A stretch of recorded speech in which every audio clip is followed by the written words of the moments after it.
Hi, இன்றைக்கி என்ன அப்படின்னா பருப்பெல்லாம் போட்டு சின்னதாக அடை சுடலாம் அப்படின்னு சொல்லிட்டு தான். இதில் வந்து பச்சை பட்டாணி, கருப்பு கொண்டக்கடலை, வெள்ளை கொண்டக்கடலை, பச்சைப்பயிறு, துவரம் பருப்பு, கடலப்பருப்பு இவ்வளோ தூரத்தையும் போட்டு நல்லா ஒரு 2 மணி நேரம் நல்லா ஊற வச்சுக்கிட்டேன். 2 மணி நேரத்தில் 3 மணி நேரம் வரைக்கும் நல்லா ஊறிடுச்சு.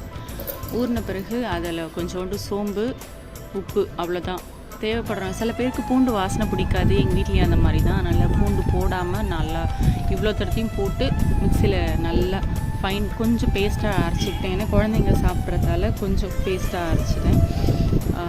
பெரியவங்க சாப்பிட்ற மாதிரி இருந்தால் கொஞ்சம் குறைன்னு அரைச்சி எடுத்துக்கலாம். நான் கொஞ்சம் பேஸ்ட்டாகவே எடுத்துக்கிட்டேன். அவ்வளோதான். அது கூட கொஞ்சம் இன்னும் ஹெல்த்தியாக இருக்கணும்னு சொல்லிட்டு முருங்கைக்கீரை ஒரு 4-5 நாக்கு முருங்கைக்கீரை எடுத்துக்கிட்டேன். அதை நல்லா அலசிட்டு நல்லா எடுத்துக்கிட்டேன். அதுக்கப்புறம் வெங்காயம், 2 பச்சை மிளகாய், ஒரு புடி முருங்கைக்கீரை, ஒரு மூடி தேங்காய், அவ்வளோதான். துருவின தேங்காய் எடுத்து நல்லா போட்டு நல்லா பிசைஞ்சு எடுத்துக்கணும். அதோட தேங்காய், வெங்காயம் அது எல்லாமே நல்ல அதோட ஜூஸ் எல்லாம் இறங்குற மாதிரி நல்லா பிசைஞ்சு எடுத்துக்கணும். அவ்வளோதான். நல்லா பிசைஞ்சு எடுத்து வச்சுக்கிட்டு தோசை தவாவில் போட்டு எடுக்க வேண்டியது தான். அதுக்கு சைட் டிஷ் வந்து தேங்காய் சட்னி வச்சுருந்தேன். நல்லா இருந்துச்சு.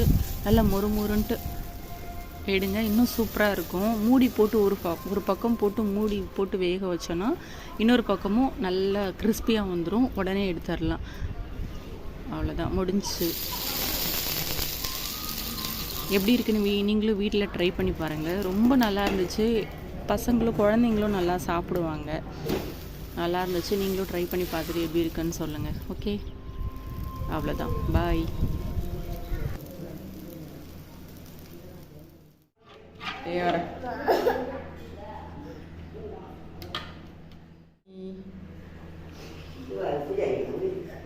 அங்கே தான் இருக்கு.